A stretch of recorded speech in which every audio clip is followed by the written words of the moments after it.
Hello everybody, welcome once again to the Manchester and North West Districts branch webinar. This is the last of the four that Rachel and Rebecca have put together for us on self-awareness, coaching conversations, and this particular one is behavioural modifications. Hope you've enjoyed the first three. This really is the last bit. Of course, you can always watch all four all in one go at some point whenever you're free over Christmas. So pass you over now to Rebecca and Rachel. Thanks, Stuart. So welcome everyone. Today we're really going to be focusing on behavioural change, and I'm going to be taking you into some behavioural modification models. I shall, in terms of myself, just to kind of set the scene for those of you who haven't joined us before today, I'm a Chartered Psychologist. I work one-to-one generally or with teams, but principally work with leaders to help them understand themselves, develop themselves and develop their people. It's all around creating an engaged and performing organisation. So in terms of this series of webinars, really bringing that kind of psychologist perspective. So we're going to go, and I don't apologise for this, we're going to go quite deep into some of the psychological models today. But what we've done is translate those into your environment, into your context, so you can understand them. And Rachel will be doing the majority of the end, where we're going to take it back into looking at how does this all come together. So of the 4 webinars, how does this come together? What does that look like? But I'll just hand over briefly to Rachel to introduce herself first. Hi, I'm Rachel. I'm an executive coach, and I'm also a chartered health and safety practitioner. So my focus is around working with leaders, and I have a real interest on the link of authenticity and how that fits with leadership resilience and also overall well-being. And my other area of focus is working with organisations to use coaching as a way of improving levels of care and compassion, as well as engagement and performance. Thanks, Rachel. So we'll be hearing more from Rachel later on. And for those of you who are joining us for the 4th time, you'll know that we started with self-awareness. We then looked at language and communication style. We then looked at coaching conversations before today. So these do all link together. They do stand alone as well as an independent webinar, but I would encourage you to dip into them and have a look through them as a sequence.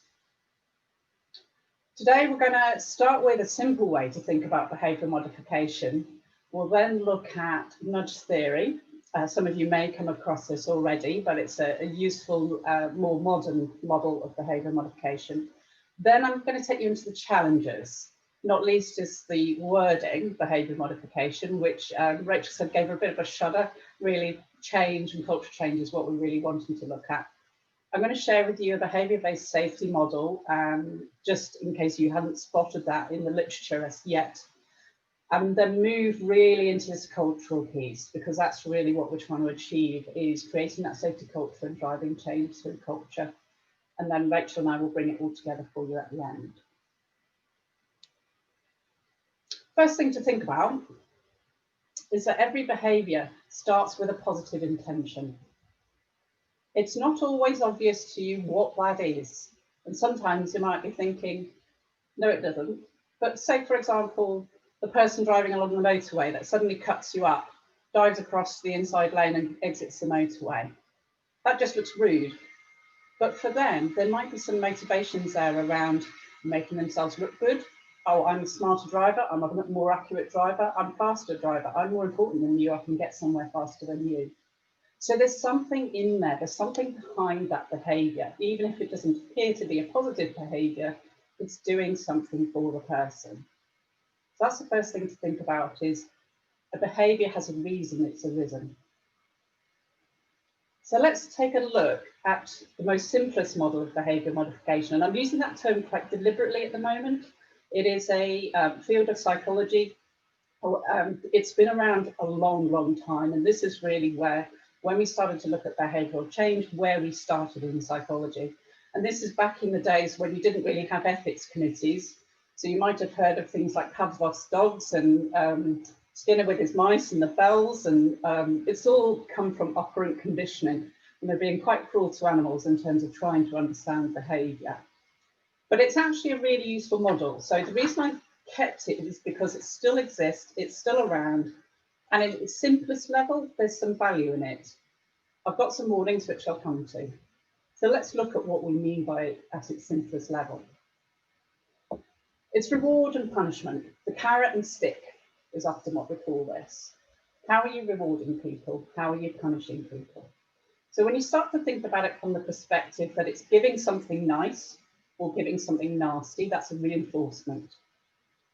So thank you for wearing your mask here, or you're 4 times less likely to catch COVID by wearing a mask. Those are positive things that are reinforcing the behaviour. And what we're doing with reinforcement or rewards, as it might be, is encouraging a behaviour to continue. It usually builds a behaviour. The other aspect, which we see lots and lots of, is punishment. So at simplest level, either giving something nasty or you're fined, or taking away something nasty. You're banned from coming in here. The problem is when we just use punishment without reward. You can use reward without punishment, interestingly enough. That is actually effective. If you just reward people, you will eventually get more and more of that behaviour. It takes a bit of time. But if you use punishment without reward, what happens is it can really backfire, because you're not replacing the behaviour. People need to know what they need to do instead. So the most powerful way of thinking about this is you need both. Both of those, they need to know what they're not doing and what they should be doing. So starting to kind of map out what you're thinking about in terms of how we're doing behavioural change can be a good way of thinking about this.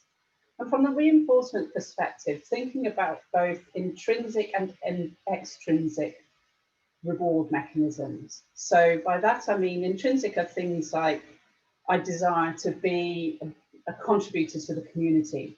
So for me, a lot of my kind of following the tier 3 rules, or the lockdown rules, is motivated by, actually, I really care for my family, I really care for society, and that matters to me. That's driving a lot of my behaviour. Extrinsic rewards are things that you get as a result of doing it. So, oh, thank you for doing that, or thank you for wearing your mask, or thank you for not leaving your house. It's that kind of reward coming from outside. So those are other ways to think about when you think about reinforcement. So that's a simple place to start. There are some considerations. The reward or the punishment, and this is where it really falls down actually, has to be very close to when the behaviour is happening. It really needs to be basically when you see the behaviour. So immediately is the most effective. And the other aspect, and the other really serious issue with this model, is that it needs to be every time. So behavioural modification works very well with things like children, pets, where you're there observing them all the time. I can reward or punish my cat for jumping on the table or not. And I catch them more or less every time because I'm in the same room. Every time is more effective, but more or less every time. So I've managed to train my cats not to go on the kitchen worktops, but that's taken some effort. The problem is with human beings, we're not always there, and we can't always give that punishment or reward every time. People also need to know what to do instead. However, if you are using this kind of system in the background, it's worth bearing in mind that adding more does actually help reinforce your message. The other thing to think about here, so that model that I've shown you is from like the 1960s, bearing in mind. So it's still used, it's used a lot, but that's where it's coming from Skinner's work. What we now know from neuroscience is that it takes a while to develop a new behaviour. Why is that? I mean, it just was assumed that, it's just difficult, but actually what we can see is there are physical connections. So with practice, what we're doing is strengthening a connection in our neurons. And you can see on the left-hand side is, at that top level, our initial behaviour is quite poor. In the middle and cortex, that connection is quite weak, that we're trying to strengthen. And in terms of the neurons, they're developing a new physical connection. With practice, that neural network strengthens, which is why when we're doing a new behaviour that we've never done before, it feels really difficult because we've not done it much. The problem is if the behaviour has been established a long time, So if it's behaviour you don't want as someone and it's established a long time, that connection is very strong. So you're having to create a new connection. So it's always worth bearing in mind when you're trying to achieve behavioural change. Let's talk a bit about nudge. So some of you might come across nudge. It's a theory that is used, it's from behavioural economics originally, but it's used a lot. It's used a lot by a number of governments. There are people, there are governments with nudge teams, for example. And nudge is not, it's not about manipulation in the underhand, opaque kind of way. It's about enabling people to make the best decisions based on the choices they have available to them. And the reason we're doing that is because we have automatic reflexes when it comes to making our decisions. And you might have heard of Daniel Kahneman's work in terms of the fast and slow thinking. Our fast thinking is really stemming from our survival instinct, and it really is our automatic reflex. That tends to override our rational thinking. So anything we can do to either enable that to make a better decision or slow it down, as soon as we slow down decision making, our rational brain engages. It just gives it a chance to catch up. So at its simplest level, what they talk about in nudge theory quite a lot is choice architecture. How do you build a number of choice decisions so someone ultimately makes the right decision or makes the decision you want them to make? So very simple. The fruit is at the eye level. It's attractive, it's easier to access than the biscuits, which are harder to reach. They're behind, they're in the locked cupboard. It requires more conscious effort to get to. So you're trying to, it's almost kind of like tricking your own brain in that sense. There are some things to think about. It does use positive reinforcement. That's the best way it's effective. And it uses indirect suggestions, but in a quite transparent way. So what you're trying to do is subtly lead people to the right decision for them. And it also is based around small actions having a substantial impact on the way people behave. So rather than needing to make a big decision about something, it's about making lots of small decisions and that decision path. So for example, you will have noticed in GDPR, when we're bringing all that legislation in, instead of the box being ticked automatically, it's now, you have to tick it. You have to manually tick it to say you want marketing information, whereas it used to be the other way around. And the reason they're doing that is because it then takes a choice. It's going, do you want this information? Because what happens is people tend to just go with the flow, whatever is there. They haven't got time to read that or read the boxes. So they were ending up getting marketing information because that box was automatically ticked for them. What they did in the data review was actually, we're going to untick that. We've got to tick it if you want to receive something, because that actually makes people choose a better choice for them. So it's encouraging it rather than forcing them into making better decisions. It's very much about enabling. It's not about brainwashing. And I have seen it used, it does sometimes get used in terms of brainwashing sense in the marketing area. So you have to be a bit conscious about that. The key things are it's transparent, that choice is obvious, that choice architecture is obvious, and it should be easy to opt out. Actually, I don't want to choose that course of action. And it should be in the user's best interest. So it's got their best interest at heart. So they're using a lot of this in public health movements. So if you have a look around, I'll show you some examples. So what is a good nudge? Good acronym to have a look at, EAST. So a good nudge needs to be easy. It needs to be attractive to actually do. It needs to be socially bound in some way because that encourages people to do it. And it needs to be timely. So these examples here, which you will have all seen around, are all actually nudges and they build. So are there hand sanitizers by the entrance or the exit of the shop? Are there free masks available? Are there visual reminders? Are there communications emphasizing the social norm? This is what we're all doing to protect each other. And then also role modeling. This is the other piece, the social piece. So staff role modeling the behaviors you want to see. So wearing masks to encourage customers to follow them in. So those are all considered kind of nudges in the right direction. This is the choice pattern we want to see you make. But it's still a choice. because we, as human beings, like choice. We like to feel we've chosen a course of action. And the more you take that away, the more someone will resist change. And you'll recognise that from when we talk about that in the coaching literature. Let me share with you this. Now, this is a very busy slide. I'm definitely not going to talk through all of it. Feel free to take a photo of it. Obviously, you'll be able to see it on the recording as well. These are the differences in terms of that direct intervention, directed interventions versus nudge interventions. And if you just look kind of comparing left and right and seeing those differences in terms of that educating piece, the referencing piece, enabling people to have free choice.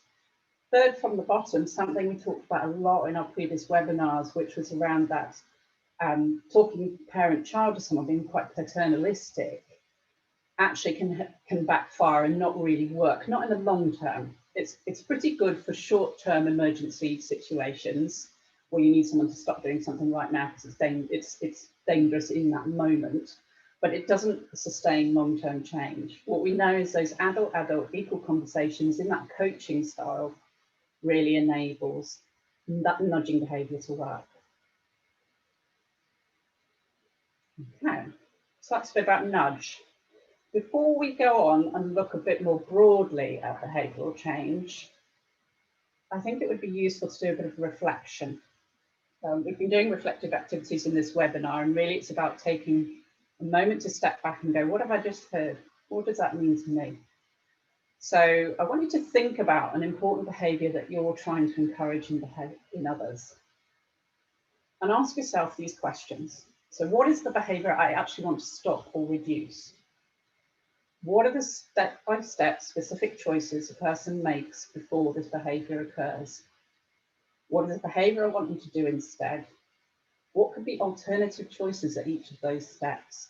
And are these alternative choices easy, attractive, social, and timely? So I'm going to stop talking for 2 minutes and just let you have a think about what I've just been talking through in terms of nudge theory, and think about it from your perspective in your role.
So hopefully that's given you a chance to just reflect on nudge theory.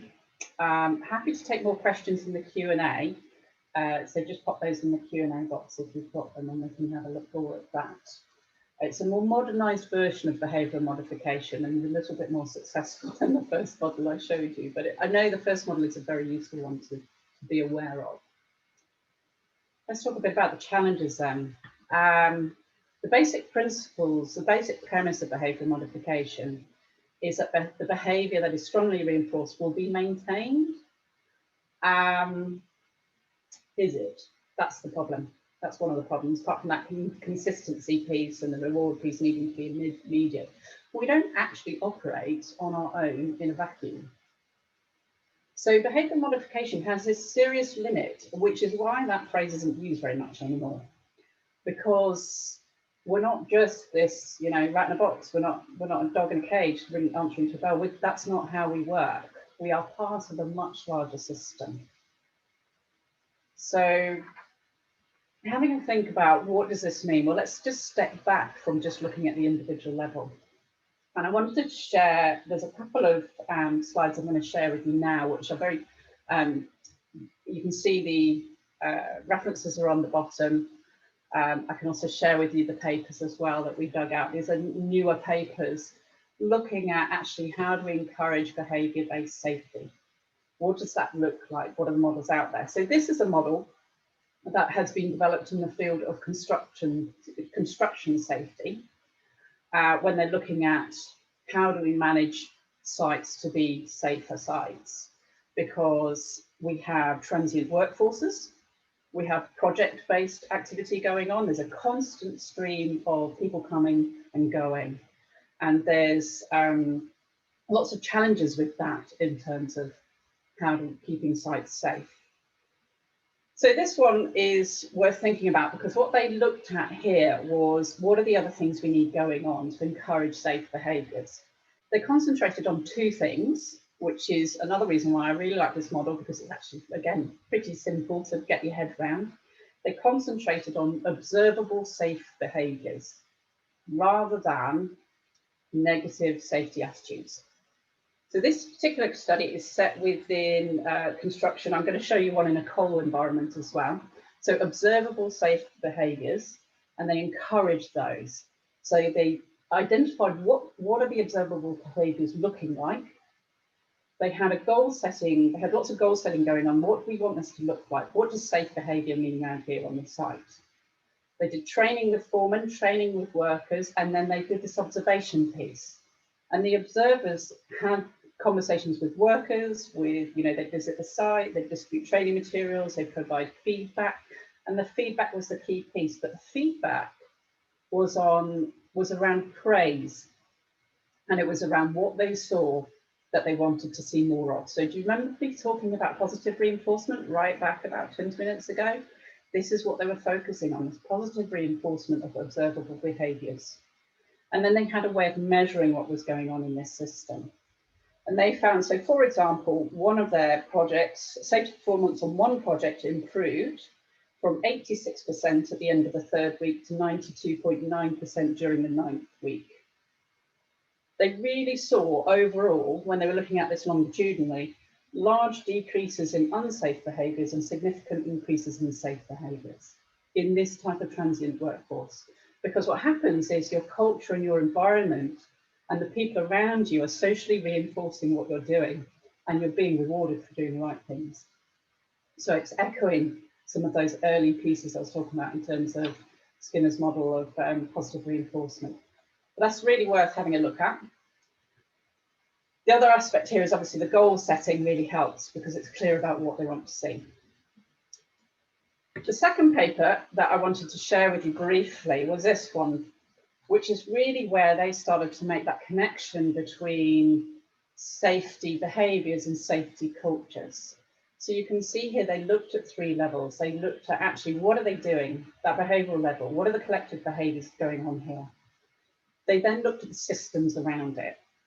So what is going on in terms of management systems? And this has been the key shift in the research from behavioural modification to much more around using behavioural modification within a cultural change framework. Because your management systems need to be reinforcing what you want to see. And then also looking at what are the bigger cultures, what are the social cultures on site. This one's actually set within, so this is Central Mining Institute in Poland was what they were looking at here. And they were looking at underground coal mine workers and how they were creating safer cultures here. So what they found by looking at it from those 3 levels was that 2 years after the introduction of their programme, they had profound changes in how people were, how safe they were. They had a reduced accident rate in terms of employees, and they hadn't massively changed what they did day to day in terms of the actual work. It was much more around the safety behaviours around it. So this is why thinking about culture is a really important part. It's not just about behaviour modifications. So I'm going to do some references out. I'm not going to take you through these because you can go and have a look at these. All of these models are easily accessible in terms of the internet. But it's useful to know what the range is that's there. So you've got very planned and directed change models. These are really relevant when you've got fast pace of change, where change is radical, where the problem is really clear and known. So the kind of models, for example, I've used Kotter's 8 steps quite a lot. Prince 2, I know a number of you are probably trained in kind of Prince methodology. Lean methodology is another one I came across there, but that's very much about planned and directed change when you know what's going to happen and what needs to happen. What does that culture need? What does safety culture look like? What can be really impactful if you've got the time is the facilitative and emergent change models. These come from what we call the OD sector of HR, where pace is slow, change is very incremental and collaborative. So do you remember in that safety model I just talked about, where they talked about goal setting, they did that with everyone involved. We talked about what the goals are here, what does safe behaviour look like? And so it's very collaborative. And this is very good for complex, messy problems, such as behaviour change. So the kind of models you can look at here are, there's a model called dialogue, and there's also appreciative inquiry models as well. I'm just going to take this opportunity to show you a model I've been working with. Myself and my colleagues at Co-Creation developed this year, and we've been using this from a cultural change perspective very much this year. And we're looking at kind of taking this in beyond the pandemic. The reason we started looking at this is because we found a lot of the change models I just talked about talk about this very beginning, middle and end. And obviously you will have experienced this year that we're very much in constant change. It's always going on, there's nothing stable. And actually my frustration with those change models I just presented to you last year was they're just not going to work. They're not going to work in this environment of constant change. Technology is rapidly moving and we haven't got the resources to put change teams together. That doesn't exist now. And plus, from my perspective, there's lots in the field of positive psychology that tells us about what reinforces behavioural change.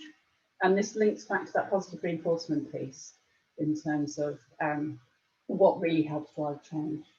So purpose, I'm just going to break this down into what this looks like. If you were talking to someone and you were working with a team and you're talking to them about safe cultures, how do we create safe cultures?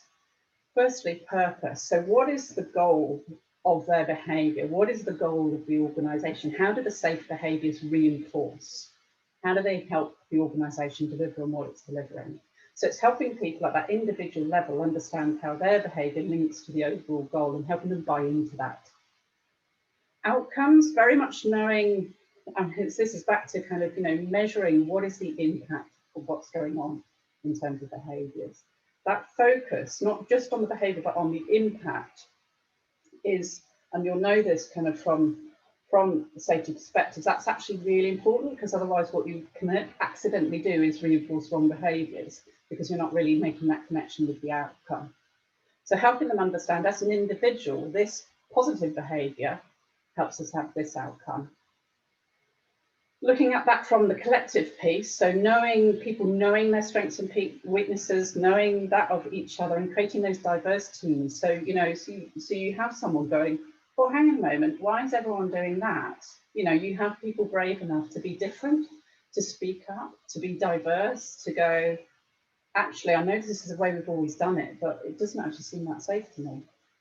And creating environments where that's okay, that the team trusts each other, that they can hold each other to account, and they can have constructive conflict.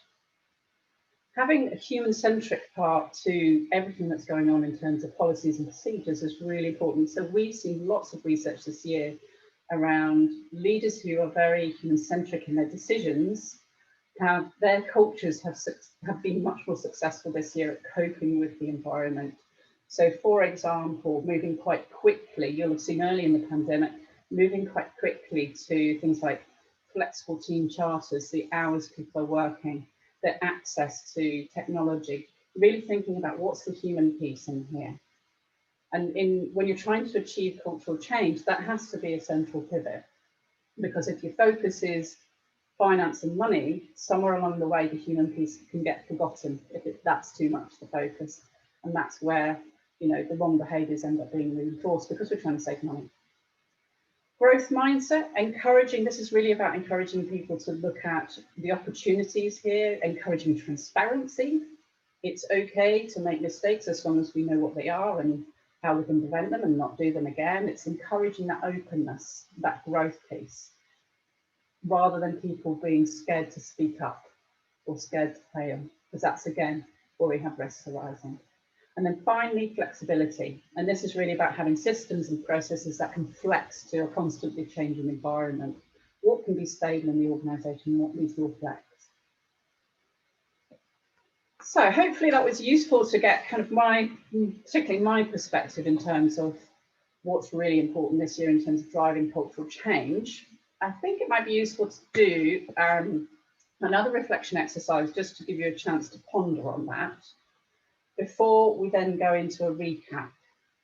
And we'll go back through some of the previous work in terms of self-awareness and coaching. So have a think back to that important behaviour you identified earlier that we were looking at from the nudge perspective.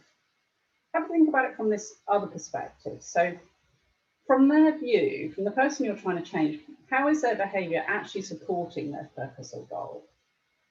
How is the impact or outcome of their behaviour being measured or reinforced or rewarded? Is anyone helping or hindering this situation? What might be a more human view of why that behaviour might occur? What do they fear? What processes or structures might not be helping? So if you think about this from a perspective of someone not being compliant, for example, with COVID regulations, it might be they believe it's a conspiracy, but it's all being made up. And their behaviour of being non-compliant is reinforcing their personal belief of freedom, of choice. Maybe it's reinforcing their goal of control and choice, you know, so that's how it links back to their personal goal. Their non-compliance behaviour, you know, at best might be punished, you know, sent home, given a fine, others at work avoiding them. At worst, probably no one noticing, because we're not being monitored 24/7, we're just basically being asked to comply. What might not be helping is that they're working at home. Others might just be giving a blind eye, or you know, it's not being reinforced in any way or tackled in any way. The human view on this is that this person has a strong belief in freedom and choice as a basic human right. They might fear turning into a police state. That might be what's going on behind that. So when you start to look at it from that perspective, it might be, you know, talking to them in that parent-child way can trigger someone kicking back against that. So how could you revisit the situation now having that perspective? So I'm just going to pause there and let you have a think about this from your perspective.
Okay, hope you got a chance to do a little bit of reflection there.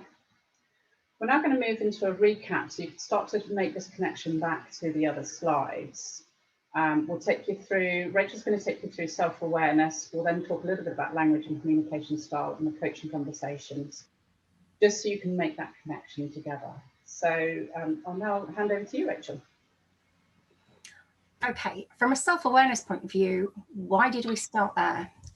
And I guess it has to be the cornerstone of pretty much everything that we've discussed in here, because first comes awareness and then comes choice. So in our self-awareness session, we looked about what does that mean? What is it? And do you have it? And do you have enough of it?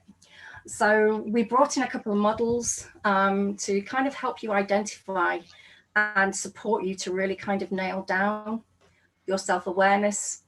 So we looked at the Johari window as a start. So this was about you getting you to reflect on things that you know and that things that others know about you, things that you know that you might not share with others, things that others might know about you, but you don't know, so your blind spots, and then also the section around the unknowns.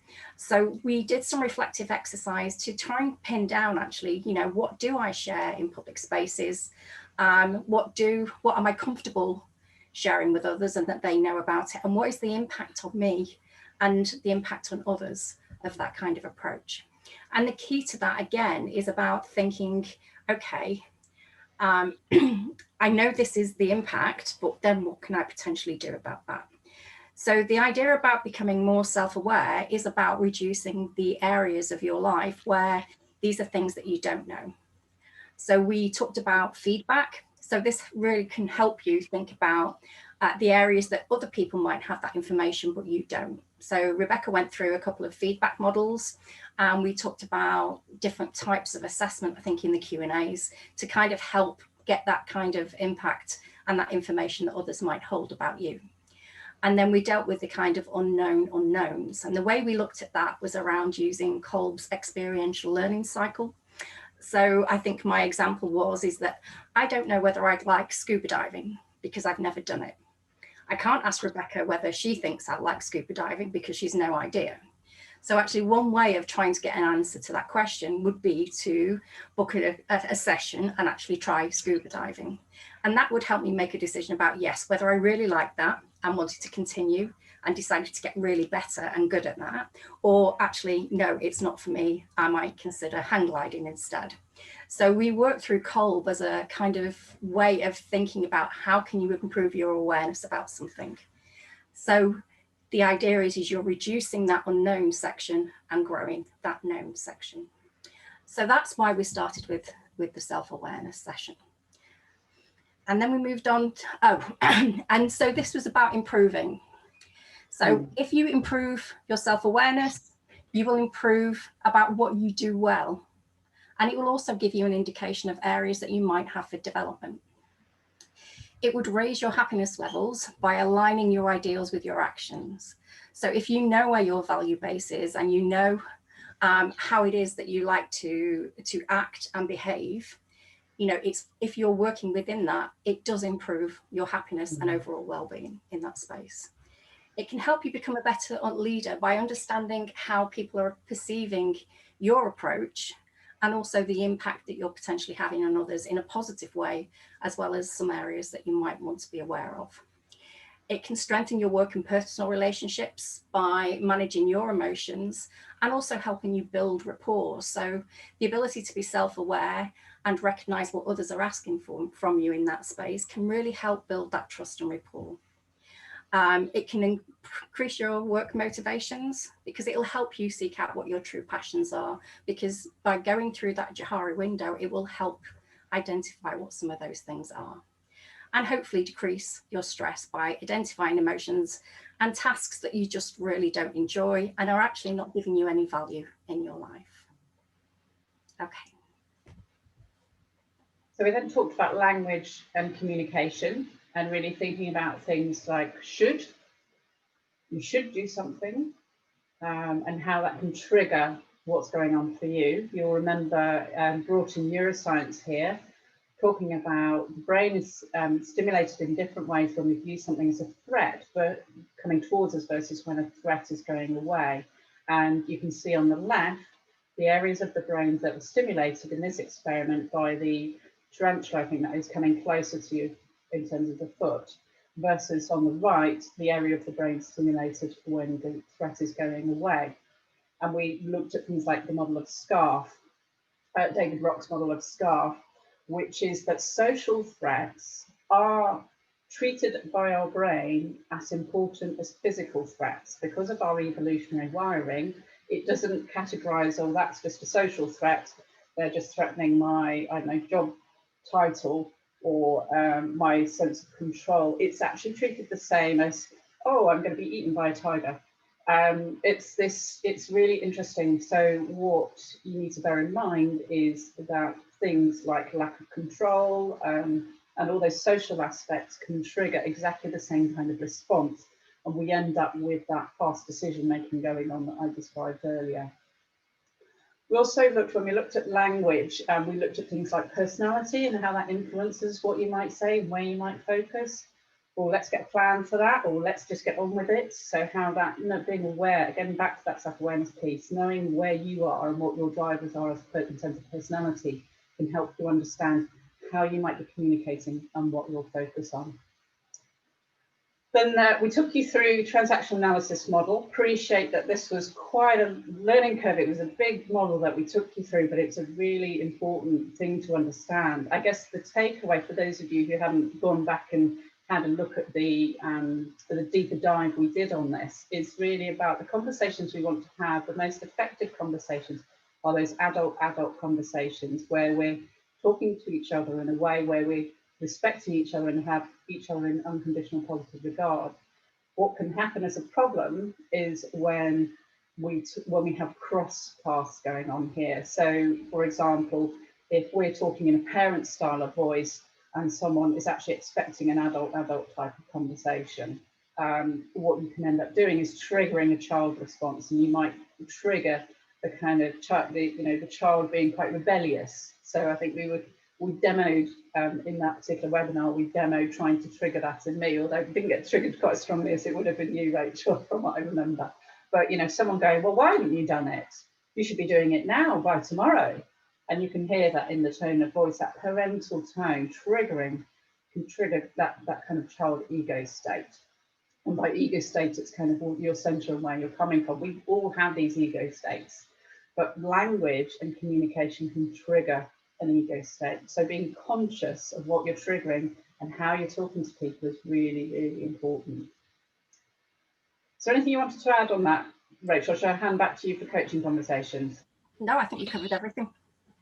So we then looked at coaching conversations. I'll hand over to Rachel because this was kind of mainly her bag.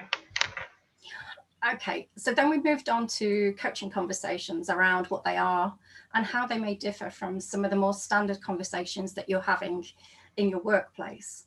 And I think, this probably follows really nicely onto the kind of points that Rebecca's just made, which is actually the most effective way of communicating is about being in those adult ego states. And how coaching differs in that way is by having a coaching conversation, what that is it's a very equal partnership. So there shouldn't be any of that kind of complementary parent-child or crossed communication that was demonstrated on that slide. So what this does is it enables that kind of that thought partnership. It's about pulling and not pushing. It's about being curious in that space and asking those really powerful questions that can really sort of sow a different seed in somebody's viewpoint or thought process. And then by working with them in that space, you can have that shift of approach, that shift of understanding, and that motivation behind that to do something different for that person. So what we're looking at in this space is about providing that learning approach, that creating that curiosity and using questions. It's about improving understanding, not just from your point of view by using those questions, but helping the understanding of the person that you're working with. Because as Rebecca mentioned before, behind every behavior, there is a reason for that and a positive intention that they're going to get something back positively from that. But people are not always aware of what that is. So we all have habitual behaviors, and those might have been initially formed on the fact that we know we're getting a reward, so we choose to behave in that way, but they can become very quickly habitual. as Rebecca was talking about when she was talking about the neural pathways. So actually by having that coaching conversation and really drilling down into the why and those root causes can help people really reevaluate, actually, why am I doing something this way? Yeah, there potentially is a better way of doing this, and I want to change that better way.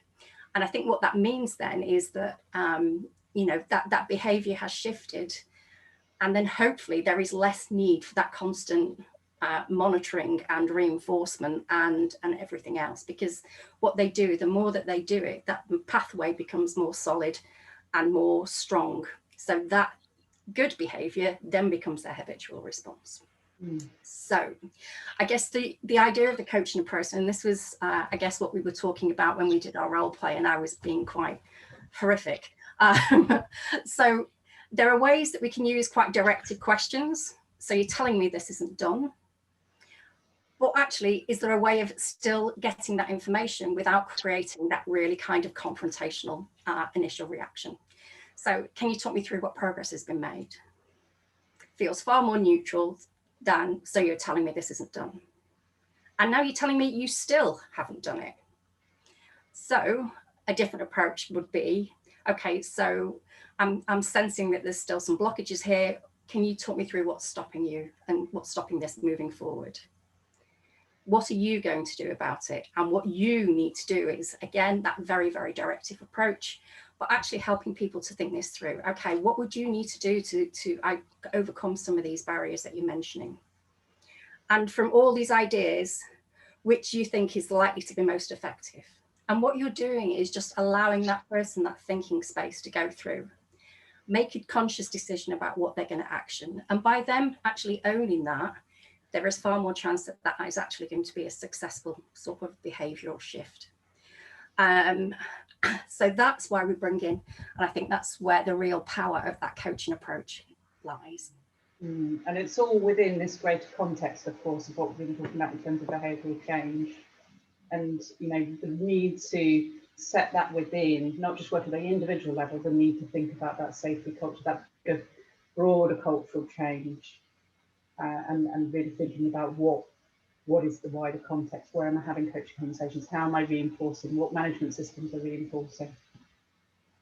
And I just think the key for me is that by having this approach, you are working with and not doing to.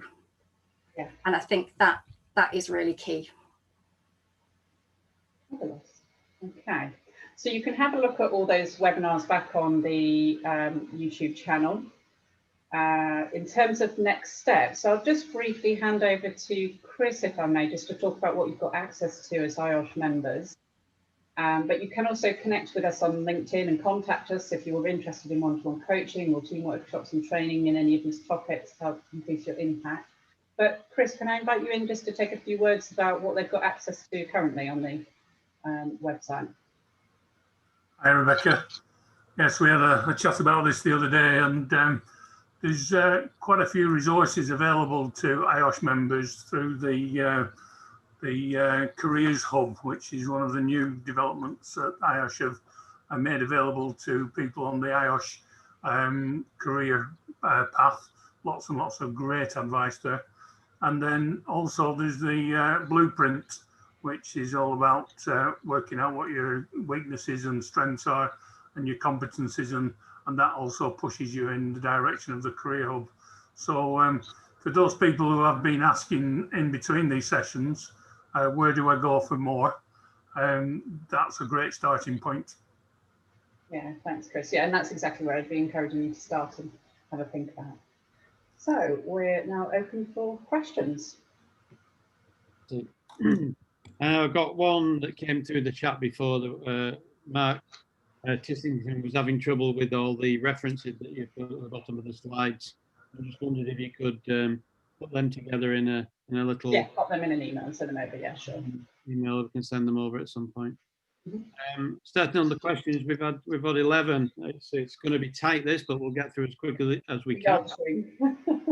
Tim has put, is there good evidence that reward is far more sustainable than enforcement? If so, are there some case studies you could refer to? There's lots of evidence. Yeah, I've struggled to send you a list, but there's a lot of the evidence comes from when they were looking at driving interventions in terms of safety. But yeah, there's lots of evidence out there that positive reinforcement works is stronger than punishments.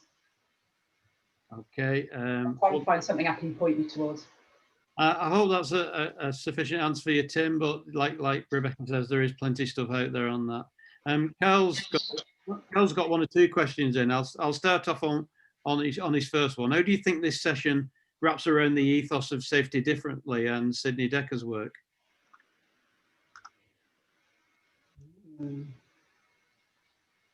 Is that something you're aware of? Or? Yeah, I'd need to have a look a bit more at that, to be honest, Stu. All right, so some of these questions, Carl, we will get back to you with an answer on that.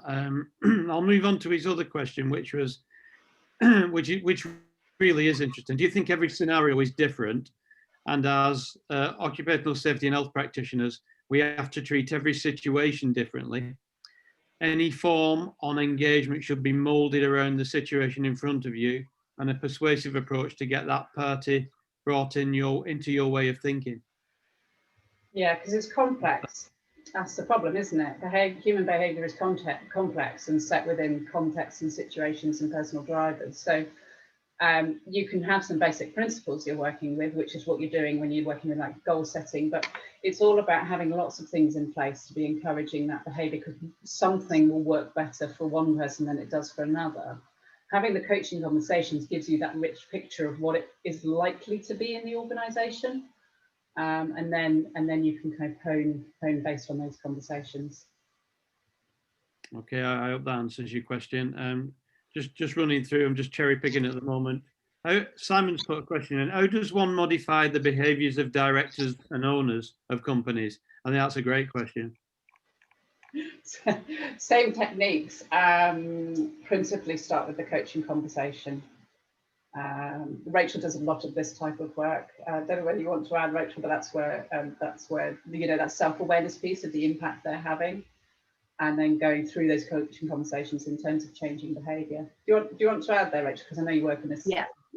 Don't use the word modification.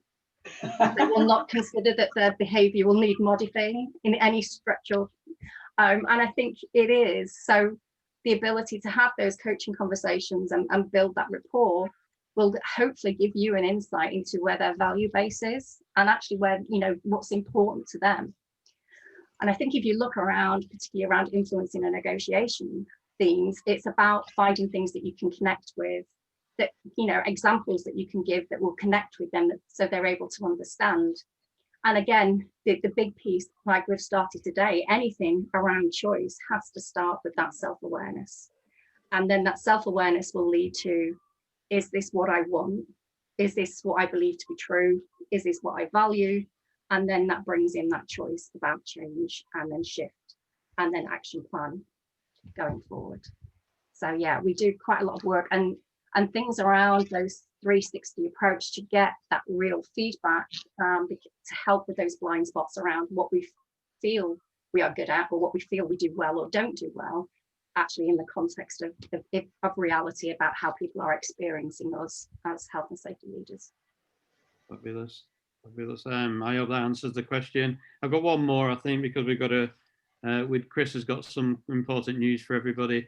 Arthur Nicholas has put, how do you change deeply ingrained behaviours which no longer fit with shifting societal norms and expectations? It's tricky. And again, it's on that one-to-one basis. So if they're very deeply ingrained, they're going to be very much linked to their values systems and their belief systems. And I would say that the most effective way, and it's not a quick fix at all, but that has to be done on a one-to-one basis, because anything sort of on a more kind of superficial level is just not going to be able to unpick actually where they're ingrained. Arthur, I hope that helps. We're running short of time. Those that I haven't answered or asked the questions of the panelists, we will get back to you. I've taken a copy of everything there. We'll find a way of answering your question and getting it back to you. But over to Chris to finish off the session. And thank you, Rachel and Rebecca, for the whole series of presentations. Thank you, Stuart. First and foremost, absolute massive thank you to Rachel and Rebecca. They've made this a labour of love over the last couple of months. They've been passionate about their subject matter, and judging by the number of people that attended today and have done over the last 3 sessions, been very well received. So on behalf of the branch and the districts and all the members, thank you for your efforts. And please, if anybody needs to speak to Rachel or Rebecca, you've had the contact details. They're very approachable, and I'm sure they'd be glad to hear from them. You will be able to see the 4-part series on the YouTube channel, the IOSH YouTube channel. There's loads and loads of content on there, so you might have to just look a little bit for them, but they will definitely be there. I just wanted to say that in closing our 2020 IOSH Manchester Branch and District programme for the year, this is our last session of the year. I'd just like to say a very big thank you to a lot of people who have actually put an awful lot of effort into producing the content online since March. We've been very agile, we've been very successful. We've had a worldwide audience, and we've had some fantastic feedback and support. So thank to everybody who's made any bit of contribution to what we've done this year. We couldn't have done it without you. Especially to my wingman, Stuart. Stuart's been there solid as a rock, and without him, it would have been unachievable, but he's also pulled some fantastic speakers out of the bag. So thank you, Stuart, top man. Just in closing, it's been a very challenging year for everybody. We've all got our own stories, we've all had our own pressures, and we've all had their own challenges, and we've got them going forward still. We've stood up tall as a profession. We'll continue to do that. We will be back in January with more content, content that I'm sure you'll find engaging and informative. We're already working on that. We have a meeting tonight to get things moving again for January, February, March. And on behalf of the branch and all the committees in the Northwest, from the districts and the sections, I'd just like to wish you all the very best. Please stay safe and stay healthy.